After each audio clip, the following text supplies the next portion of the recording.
आज की वीडियो होने वाली है 3 पार्ट्स में डिवाइडेड। हर एक पार्ट आपकी किसी ना किसी प्रॉब्लम को सॉल्व करने वाला है। हाफ ईयरली की कैसे ताबड़तोड़ तैयारी करनी है, second part of the video में मैं आपको बताऊंगी जो आपकी प्रॉब्लम्स होती हैं, वो सारे मैं आपके डाउट्स क्लियर करने वाली हूँ। लास्ट के 5 मिनट ऑफ द वीडियो में मैं आपको मंथ वाइज बताने वाली हूँ। 90% स्कूल्स में सितंबर के महीने में हाफ ईयरली हो जाते हैं। मोस्टली पहले 15 दिन में हाफ ईयरली जो है स्टार्ट हो जाते हैं। फरवरी में तो तुम्हारे एग्जाम ही है, तो इसे काउंट करना कर दो बंद। और जनवरी का महीना भी तुम नए चैप्टर्स उठाने के लिए बिल्कुल मत सोचना। कायदे से तुम्हारा सिलेबस जो है सितंबर से लेके दिसंबर तक के बीच में खत्म हो जाना चाहिए। देखो मोस्टली स्कूल्स में क्या होता है कि हाफ ईयरली में किसी भी सब्जेक्ट के पहले 2 चैप्टर्स आ रहे होते हैं। जैसे rise of nationalism in Europe आ गया, नेशनलिज्म इन इंडिया आ गया, पावर शेयरिंग आ गया, फेडरलिज्म आ गया। एक आधा चैप्टर एक्स्ट्रा आ रहा होगा, लेकिन मोस्टली स्कूल्स में पहले 2 चैप्टर आ रहे होते हैं। अभी हाफ ईयरली एग्जाम में हो सकता है कि तुम्हारे पास 5 से 10 दिन बचे हो, इससे ज्यादा दिन नहीं होंगे। 5 टू मैक्सिमम तुम्हारे पास हाफ ईयरली एग्जाम में 15 डेज बचे होंगे, तो 5 टू 15 डेज है ना, तो तुम्हारे पास मैक्सिमम 15 दिन है। अब इन दिनों में क्या करें, सिर्फ हम नर्वस ही होते रहे कि हाफ ईयरली कैसे होगा, बोर्ड एग्जाम कैसे होगा, नहीं, इसे हमें करना है यूटिलाइज। तो हाफ ईयरली के सिलेबस को तुम बेसिकली 2 पार्ट्स में डिवाइड करो। चैप्टर्स जो तुम्हारे यूनिट टेस्ट में आ चुके हैं और चैप्टर्स जो तुम्हारे अभी तक यूनिट टेस्ट में नहीं आए हैं, सीधे डायरेक्टली वो हाफ ईयरली एग्जाम में आने वाले। जो चैप्टर्स तुम्हारे यूनिट टेस्ट में आ रखे हैं उनको भी तुम फर्दर 2 पार्ट्स में डिवाइड कर दो। 5 मिनट लगेंगे तुम्हें डिवीजन करने में पर सब्जेक्ट, लेकिन ये 5 मिनट ना 90% गारंटी कर देंगे। जैसे पावर शेयरिंग है, बहुत ही इजी छोटा सा चैप्टर है, तुमने डाल दिया इजी में। Rise of nationalism in Europe है, 100 बार पढ़ लो, कोई ना कोई चीज भूल ही जाते हैं, उसे डाल दिया तुमने हार्ड में। तो इससे क्या होगा, तुम्हें पता होगा कि कौन से चैप्टर के रिविजन में ज्यादा टाइम लगने वाला है और कौन से चैप्टर के रिविजन में कम टाइम लगने वाला है। इन चैप्टर्स को तुम्हें रखना है बच्चा हाफ ईयरली की प्रेप हॉलीडेज में। भैया पेपर से पहले 2 दिन 3 दिन की छुट्टी होती है ना, उसमें तुम्हें रिवीजन का काम उठाना है। अभी हाफ ईयरली से पहले जो तुम्हारे पास 5 से लेके 15 दिन का टाइम है, डिपेंडिंग अपॉन तुम्हारे स्कूल का टाइम टेबल हाफ ईयरली का, उसमें तुम्हें उठाने हैं other chapter. For example chemical equations and reaction किस में आ गया भैया, इस वाले स्लॉट में आ गया। लेकिन on the other hand carbon and its compound अगर तुम्हारे पेपर में आ रहा है तो वो इसमें आ जाएगा। तो जो चैप्टर्स नहीं हुए अभी तक यूनिट टेस्ट में, उन्हें तुम्हें उठाना है और उनपे तुम्हें लगाना है प्रॉपर टाइम। और इन पे तुम्हें लगाना है बच्चा 3 से 5 घंटे, डिपेंडिंग अपॉन कि कितना बड़ा चैप्टर है और कितना डिफिकल्ट तुम्हें लगता है। और रिवीजन वाले चैप्टर में अगर चैप्टर इजी है तो 1 घंटा लगाना है, चैप्टर हार्ड है तो 1.5 से 2 घंटा लगाना है। इससे ऊपर का टाइम लगा रहे हो ना तुम, तो टाइम वेस्ट ही कर रहे हो, क्योंकि ऑलरेडी हम 100 बार इसे पढ़ चुके हैं। इजी चैप्टर है, ऑलरेडी तुम्हें इजी लगता है, ऑलरेडी तुम इसका टेस्ट दे रखे हो, इसमें तुम अपने नोट्स निकालोगे, या तो नोट्स पढ़ोगे या फिर 1 शॉट वीडियो देखोगे। दोनों देखने की कोई जरूरत नहीं है, चैप्टर ऑलरेडी इजी है, इतना टाइम हमें लगाना है क्यों है, राइट। साथ में तुम्हें लगाने एनसीईआरटी क्वेश्चन। क्या लगाने हैं, एनसीईआरटी क्वेश्चंस। उसके बाद अगर किसी चैप्टर का ये दोनों करने के बाद भी तुम्हारे 10-15 मिनट बच गए हैं, तो तुमने जो भी रिसोर्स बुक खरीद रखी है, जैसे मैं एसएसटी के लिए हमेशा बोलती हूँ, शिवदास की क्वेश्चन बैंक इज अमेजिंग। ऐसी कोई भी बढ़िया सी तुमने रिसोर्स बुक खरीद रखी है, अच्छा इसका लिंक मैं डिस्क्रिप्शन में दे दूंगी, नहीं ली है तो एसएसटी जैसे सब्जेक्ट्स के लिए तो आज ही ले लो। क्योंकि बच्चे क्या है कि सब्जेक्ट को हल्के में लेते हैं, लेकिन सबसे ज्यादा नंबर ना बच्चों के इसमें या इंग्लिश में ही कटते हैं। तो जो मैं ये अच्छी बुक्स होती है, ये पूरे साल रिव्यू करके तुम्हें बताती रहती हूँ। एसएसटी के लिए मैं शिवदास की बुक रेकमेंड करूंगी, डिस्क्रिप्शन में लिंक है। बट एनीवे, जो भी रिसोर्स बुक तुमने ले रखी है, अगर ऑलरेडी खरीदी हुई है, राइट, तो उसके 10-15 मिनट में तुम्हें क्या लगा लेने हैं, एमसीक्यू लगा लेने हैं, अगर टाइम बच गए तो। अब अगर बाई चांस चैप्टर हार्ड है तो क्या करेंगे मैम, चैप्टर अगर हार्ड है तो 1 शॉट वीडियो देखनी ही देखनी है, साथ में तुमने एनसीईआरटी के क्वेश्चन लगाने ही लगाने हैं। जबरदस्ती एनसीईआरटी के क्वेश्चन सारे लिख के देखने की जरूरत नहीं है। क्वेश्चन पढ़ा, तुम्हें पता है उसका एग्जैक्ट आंसर मुझे अच्छे से आता है, उसे लिख के देखने की जरूरत नहीं है। लेकिन क्वेश्चन पढ़ा, तुम अगर अटक रहे हो, उसे लिख के देखने की जरूरत नहीं है। क्यों उसे लिख के देखने की जरूरत है, सॉरी, क्योंकि हमारे पास 1.5 से 2 घंटा ही है इन चैप्टर्स पे लगाने में। अगर हम सारे क्वेश्चन बार बार लिख के देखेंगे, क्योंकि हमें बहुत अच्छा फील हो रहा है भैया ये सवाल भी आता है, ये सवाल भी आता है, सिर्फ टाइम वेस्ट कर रहे हैं, राइट। हमें रिविजन करनी है। इसके बाद 20 मिनट्स हर हार्ड चैप्टर पे तुम्हें अपनी रिसोर्स बुक से क्या लगाने हैं, एमसीक्यू लगाने। एमसीक्यू से क्या होता है ना बच्चा, तुम्हारे जो बिल्कुल डीप कॉन्सेप्ट होते हैं, जो कॉम्पिटेंसी वाले कॉन्सेप्ट होते हैं ना, वो तुम्हारे बन जाते हैं। अभी जब तुम वीडियो देख रहे हो, मान लो 27 को देख रहे हो अगस्त की, या 28 को देख रहे हो, से लेके हाफ ईयरली तक का जो टाइम है, तुम्हें लगाना है कौन से चैप्टर्स पे जो यूनिट टेस्ट में हुए नहीं है। अब उन्हें कैसे पढ़ना है बच्चा, उन्हें तुम्हें वन शॉट वीडियोस देखनी है, प्लस अपने नोट्स भी पढ़ने हैं। अपने नोट्स नहीं है तो मैंने बहुत सारे चैप्टर्स के नोट प्रोवाइड कर रखे हैं। मेरा टेलीग्राम चैनल है सोशली शुभम, वहां पे मैं हैंडमेड नोट्स भी देती रहती हूँ। वहां के मीडिया सेक्शन में तुम्हें बहुत सारे नोट्स मिल जाएंगे, डिस्क्रिप्शन में लिंक है, जाके उसे एक्सेस कर लेना। तो वन शॉट वीडियोस प्लस तुम्हें नोट्स पढ़ने, पहले वन शॉट वीडियो देख ली, फिर अपने नोट्स रिवाइज कर लिए, उसके बाद लगाने एनसीईआरटी के क्वेश्चन, और उसके बाद थोड़े से लगाने एटलीस्ट 20 एमसीक्यूज। अब आगे चलते हैं, अब आगे बात करते हैं तुम्हारी प्रॉब्लम्स की। अच्छा, एक बहुत बढ़िया महानुभाव रहे हैं, रिसर्चर रहे हैं, साइंटिस्ट रहे हैं, जिनका नाम है व्योगोट्स्की, और उन्होंने एग्जैक्टली क्या बोला था वो मैं तुम्हें यहाँ पे लिख के बता रही हूँ कि what a student does today with help is What they will do independently tomorrow। इसका मतलब ये है कि आज अगर एक स्टूडेंट का हाथ पकड़ के अगर उसका पोटेंशियल अभी तक का 60 नंबर लाने का था, लेकिन तुमने उसे 80 मार्क्स लाने तक के कॉन्सेप्ट एक्सप्लेन कर दिए, सही डायरेक्शन में देके, सही तरीके से पढ़ा के, तो अगली बार जब वो चैप्टर पढ़ने या टॉपिक पढ़ने बैठेगा तो उसे 80 मार्क्स तक का ऑलरेडी आता होगा। तो इस बात को घोल के पी जाओ। इसका अर्थ ये है बच्चा पार्टी कि अगर तुम ऑनलाइन पढ़ रहे हो या ऑफलाइन ट्यूशंस तुमने लगा रखे हैं, तो ऐसे टीचर से पढ़ाई करो जो तुम्हारी प्रॉक्सिमल डेवलपमेंट करा रहे हैं। मतलब एक तो तुम्हारी अभी की खुद की डेवलपमेंट है, तुम 60 नंबर लाते हो, 65 नंबर लाते हो, जो भी लाते हो, एक है जो तुम्हारे फुल पोटेंशियल पे तुम नंबर ला सकते हो, राइट। तो जो तुम्हारा फुल पोटेंशियल है, जो टीचर तुम्हें वहां तक पुश नहीं कर पा रहा है, इजी पढ़ा रहा है, ऊपर से पढ़ा रहा है, उन टीचर से पढ़ना बंद कर दो। अभी भी 5 महीने का टाइम है। उन टीचर्स को पकड़ो जो तुम्हें फुल पोटेंशियल अटेन करने में मदद करेंगे, तभी असली पढ़ाई होगी, वरना एवरेज के एवरेज ही रह जाएंगे हम। टॉपर बनने का सपना तो नहीं पूरा हो पाएगा। सेकंड प्रॉब्लम है फिक्स योर कंपनी। इंडिया में 85% बच्चे बैड कंपनी की वजह से टॉपर स्टूडेंट या अच्छे स्टूडेंट्स नहीं बन पाते। क्यों? क्योंकि अगर उनका पढ़ने का मन कर भी रहा होता है तो यार दोस्त बोलते हैं चल क्रिकेट खेलते हैं यार, चल ट्यूशन बंक करते हैं यार, क्या उसमें कोई प्रॉब्लम है? ऐसा कोई प्रॉब्लम नहीं है, बचपन जीने में कोई प्रॉब्लम नहीं है, लेकिन too much of anything can be harmful for you. तो अपनी कंपनी को फिक्स करना सीखो। उन बच्चों के साथ चिल किया करो जो मस्ती तो करते हैं, शैतानी करते हैं, लेकिन पढ़ाई भी करते हैं। उससे क्या होगा, तुम्हें सीखने को मिलेगा। अगर तुम अपने से नीचे वालों के साथ चिल करोगे ना, अपने से कम मार्क्स वालों के साथ चिल करोगे ना, तो तुम्हारे मार्क्स कभी अच्छे नहीं आएंगे, क्योंकि उस ग्रुप में तुम्हें बड़ा अच्छा फील होगा, यार कोई नहीं मेरे 60 नंबर आए तो क्या हुआ, मेरे आसपास वालों के तो 40 ही आए।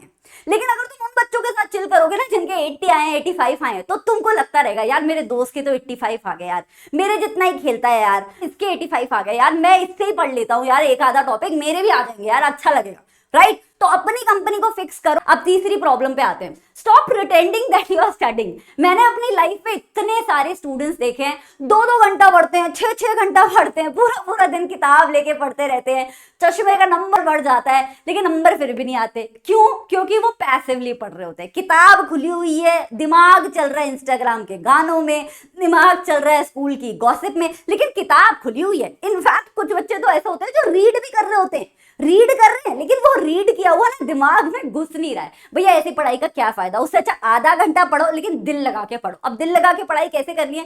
दिल लगा के पढ़ाई करनी है तुम्हें प्रीव्यू एंड प्रिम मेथड से। साइंटिफिकली प्रूवन है कि हर 1 मिनट जो तुम अपने गोल्स को क्लियरली विजुलाइज करने में लगाते हो ना, उससे 10 मिनट का बेटर आउटकम निकलता है। करना क्या है इसमें? तुम्हें सिर्फ और सिर्फ, बहुत छोटी सी बात है, जब तुम पढ़ने बैठ रहे हो, जिस चैप्टर को पढ़ने बैठ रहे हो, जिस टॉपिक को पढ़ने बैठ रहे हो, उस टॉपिक को 2 मिनट 5 मिनट तुम्हें बस प्रीव्यू करना है कि अच्छा भैया ये टॉपिक है, इसमें ये वाला जो डू यू नो है और ये पढ़ना है, और इसका ये जो यहाँ पे इंटेक्स क्वेश्चन दिए हुए हैं ये करना है, अच्छा यहाँ पे ये टॉपिक है, यहाँ पे ये टॉपिक है, बस प्रीव्यू करना है। और साथ में करनी है तुम्हें प्रिमिंग। प्रिमिंग का मतलब क्या है? जो तुम्हें अनइंपॉर्टेंट लग रहा है उसे काट दो। For example rise of nationalism in Europe लेके बैठे हो, अब यहाँ पे क्या होता है, एक्टिविटी दी हुई होती है, या फिर यहाँ पे येलो बॉक्स में भी कोई चीजें लिखी हुई होती है, लेकिन 99% क्वेश्चन कहाँ से आते हैं? ये वाले टेक्स्ट में से आते हैं। येलो बॉक्स में से अगर कोई क्वेश्चन आता भी है तो केस बेस्ड क्वेश्चन आता है, और case based question reading comprehension की तरह होते हैं।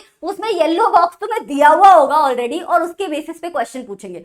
तो ये वाला पार्ट तुमने क्या कर दिया? प्रीव्यू करते वक्त तुमने प्रेम कर दिया कि यार ये वाला नहीं पढ़ना है, मुझे सिर्फ ये वाला पार्ट करना है। ये 1 मिनट जो तुमने लगाया, 1 मिनट से भी कम टाइम, इसमें क्या हो गया, तुम्हारा कॉन्फिडेंस भी ज्यादा हो गया। तुम्हें समझ आया कि अच्छा चलो ठीक है, ये पेज इतना बड़ा घना सा दिख रहा है लेकिन सब कुछ नहीं पढ़ना है, इसमें सिर्फ ये वाला पार्ट पढ़ना है। और इससे तुम्हें क्लैरिटी भी आ गई कि तुम्हें कितना टाइम लगेगा उस पेज को पढ़ने में। और फिर जब पढ़ते हो तो ध्यान से पढ़ा करो, थोड़ा फोन की नोटिफिकेशन वगैरह ऑफ कर दिया करो।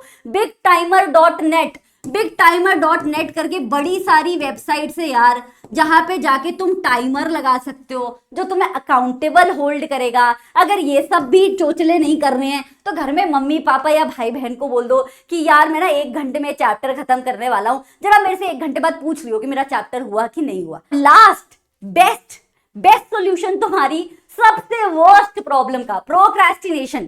कई बच्चों को पता है इस शब्द का अर्थ क्या होता है, कई बच्चों को हो सकता है नहीं पता हो। पहले मैं बता दूं प्रोक्रेस्टिनेशन क्या है।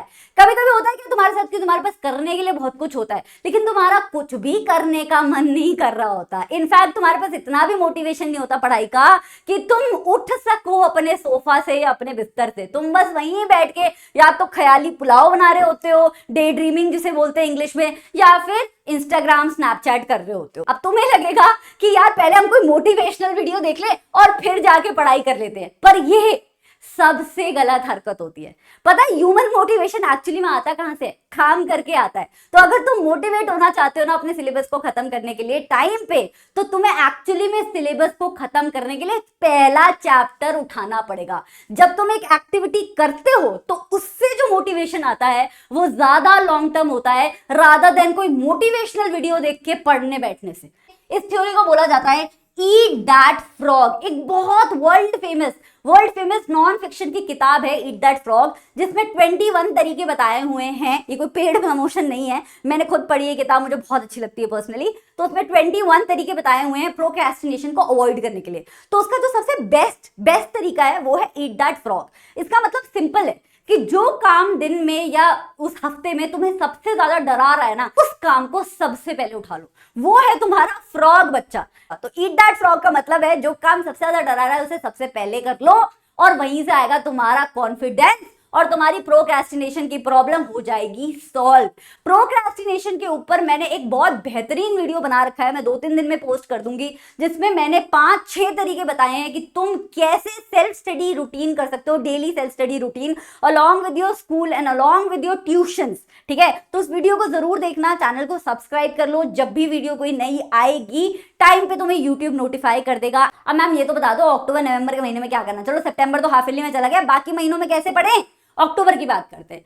अक्टूबर में हमारा मेन फोकस होता है बच्चा न्यू चैप्टर्स को पढ़ना। ठीक है, 2-3 चैप्टर तो पर सब्जेक्ट तुम्हारे हाफ ईयरली में हो गए, अब उनको सिर्फ रिवाइज करना होगा दिसंबर के या जनवरी के महीने में। लेकिन कुछ चैप्टर्स बचे हैं जो अभी तक स्कूल में हुए ही नहीं थे या ट्यूशन में हुए ही नहीं थे। कार्बन एंड इट्स कंपाउंड हो गया, making of the global world हो गया। वो जो काम है ना वो तुम्हें अक्टूबर के महीने में करना है। तो सारे नए चैप्टर्स, मतलब कि सारे लास्ट के 2-2 चैप्टर पर सब्जेक्ट, चाहे वो बायोलॉजी है, चाहे वो हिस्ट्री है, चाहे वो मैथ्स है, उसकी स्ट्रैटेजी वही रखनी है बच्चा। पहले एनसीईआरटी को अच्छे से समझना है। अगर तुम्हें स्कूल में समझ आ गया तो बेस्ट है, वरना ट्यूशन में समझ लो। ट्यूशन में नहीं समझ आया है तो 1 शॉट वीडियोस देख के समझ लो। उसके बाद जो है तुम्हें एनसीईआरटी के क्वेश्चन करने हैं, जो चैप्टर के बीच में होते हैं वो वाले भी और बाद वाले भी। और उसके बाद तुम्हें थोड़े से प्रीवियस ईयर क्वेश्चंस लगाने हैं जिसमें एमसीक्यूज करने ही करने हैं, क्योंकि एमसीक्यूज में सबसे ज्यादा नंबर कटते हैं स्पेशली इन साइंस, राइट। तो रिसोर्सेज कौन से यूज करने हैं। अब ये टाइम है कि अक्टूबर में नए चैप्टर्स के लिए अगर तुमने उल जुलूल रिसोर्सेज यूज कर लिए ना तो तुम्हारा अक्टूबर का महीना हो गया खराब। और अक्टूबर का महीना खराब हो गया तो इट इज नीडलेस टू से कि नवंबर भी बुरा जाएगा और फिर दिसंबर भी बुरा जाएगा, क्योंकि हमारे पास बैकलॉग बहुत इकट्ठा हो जाएगा। तो resources are a must. Definitely NCERT तो तुम्हारी है ही, लेकिन एनसीईआरटी के अलावा जो डिफिकल्ट चैप्टर्स हैं, है ना, जैसे हेरिडिटी चैप्टर हो गया, मेंडल के लॉज उसमें नहीं आते होते हैं समझ, एटलीस्ट एनसीईआरटी की पहली रीडिंग लगा के, तो राइट। तो ऐसे जो साइंस के डिफिकल्ट चैप्टर्स है उनके लिए तुम्हें रिसोर्स बुक चाहिए। एसएसटी के लिए तो 100% मैं शिवदास रेकमेंड करती हूँ, और साइंस के लिए भी मैं 100% शिवदास रेकमेंड करती हूँ, क्योंकि उसमें बहुत ही बढ़िया तरीके के शिवदास की साइंस की क्वेश्चन बैंक में तुम्हें बढ़िया तरीके के नोट्स मिल जाते हैं, प्रीवियस ईयर क्वेश्चंस मिल जाते हैं, कुछ नए फॉर्मेट के क्वेश्चन मिल जाते हैं, अच्छी इंपॉर्टेंट डेफिनेशंस मिल जाती हैं। डेफिनेशन की भी जो लैंग्वेज है उसमें बहुत इजी और एग्जैक्ट लिखी हुई है। और मैंने ना अपने करियर में ऐसी बहुत सारी किताबें देखी हैं जिनके बीच में ना क्वेश्चंस तो दिए होते हैं बढ़िया, लेकिन उनके आंसर्स एक्चुअल में गलत होते हैं। हमें लगता है कि यार हम मार्केट से बुक खरीद के लाए हैं तो इसमें कैसे आंसर गलत हो सकते हैं, लेकिन पब्लिकेशन हाउसेस भी ह्यूमन बींग्स ही रन करते हैं बच्चा। बहुत सारी बुक्स में क्वेश्चंस के आंसर गलत होते हैं, लेकिन शिवदास की बुक में मैंने अभी तक तो कोई गलती नहीं देखी है। तो साइंस में अगर तुम्हें कोई ही दिक्कत आती है, फिजिक्स में, केमिस्ट्री में या बायो में, तो शिवदास की क्वेश्चन बैंक ले सकते हो। जब नए चैप्टर्स पढ़ो तो एनसीईआरटी के साथ तुम उसके नोट्स रेफर कर सकते हो, या अगर तुम्हारे खुद के हैंड रिटन नोट्स हैं तब तो चलो वाह जी वाह, वेरी वेरी गुड। लेकिन खुद के नोट्स नहीं बनाए हैं तो उस बुक के नोट्स ले लो जी, लिख देती हूँ यहाँ पे, फिर कमेंट आएंगे मैम कौन सी बुक बता रहे थे, कौन सी बुक थी ma'am? Shivdas science question bank, right. और साथ में हमें करने हैं इस किताब से पीवाईक्यू। देन बोनस, अगर तुम 99% बच्चों से आगे निकलना चाहते हो तो जब अक्टूबर के महीने में तुम्हारे नए चैप्टर हो जाएं तो पर सब्जेक्ट एक सैंपल पेपर लगा सकते हो। अब बोलोगे मैम पागल बना रहे हो क्या यार, अक्टूबर में कौन सैंपल पेपर लगाता है पूरे सिलेबस का? कोई बात नहीं, मैं कौन सी कह रही हूँ उसमें से 100 में से 100 लाओ, मैं नहीं कह रही 100 में से 100 लाओ, मैं कह रही हूँ बस सैंपल पेपर लगा लो, कम से कम ये तो पता चलेगा कि जितना सिलेबस अभी तक कवर कर रखा है वो अच्छे से आता है कि नहीं, राइट। ठीक है, अब नवंबर महीने पे आते हैं। नवंबर हमारा सबसे इंपॉर्टेंट मंथ होता है, इसे मेक और ब्रेक मंथ बोला जाता है बच्चा, क्योंकि अगर यहाँ पे हमारा कॉन्फिडेंस खराब हो गया, यहाँ पे हमारी हेल्थ खराब हो गई, यहाँ पे हमारे पास मोटिवेशन नहीं रहा, यहाँ पे मान लो हमने त्योहारों में बहुत ज्यादा टाइम वेस्ट कर दिया, शादियों में बहुत ज्यादा टाइम वेस्ट कर दिया। 1 नवंबर की दिवाली है, दिवाली के बाद जो है सारी शादियां शुरू हो जाती है, तुम्हारा टाइम वेस्ट बहुत होने वाला है। सो इस सारी चीजों में अगर तुम फंस गए और नवंबर खराब हो गया तो प्री बोर्ड भी गलत जाएंगे और बोर्ड एग्जाम्स में भी कम नंबर आएंगे। तो नवंबर में स्टडी रहना, कंसिस्टेंट रहना सबसे इंपॉर्टेंट है। सबसे अच्छी स्ट्रैटेजी जो तुम नवंबर में लगा सकते हो वो ये है कि जो भी अक्टूबर में तुम्हारा फ्लो बना था उसे कैरी फॉरवर्ड करो बिना किसी डिस्ट्रैक्शन के, और कीप योरसेल्फ मोटिवेटेड। अगर तुमने अक्टूबर में एक आधा चैप्टर नहीं भी कंप्लीट कर पाए थे या तुम्हारे टेस्ट में अच्छे नंबर नहीं भी आ रहे हैं तो यहाँ पे अपना मनोबल, अपना कॉन्फिडेंस गिराने की कोई जरूरत नहीं है। डट के पढ़ाई करोगे, 30 दिन में नवंबर में तुम आगे पहुंच जाओगे। तो यहाँ पे तुम्हें ध्यान देना है पुराने चैप्टर्स की रिवीजन पे और नए चैप्टर्स के लेफ्ट ओवर टॉपिक्स पे, राइट। अब दिसंबर का महीना आ गया जी। दिसंबर के महीने में कई सारे स्कूल्स में हो जाती है भैया प्री बोर्ड की तैयारी शुरू। दिसंबर से तुम्हारी बोर्ड एग्जाम की तैयारी जो है वो मैराथन नहीं बचती, वो स्प्रिंट बन जाती है। दिसंबर में तुम्हारे पास सिर्फ आगे जनवरी का महीना बचता है। तो अब तुम्हें दौड़ ऐसी लगानी है कि तुम सबसे तेज हो और सबसे आगे पहुंचो।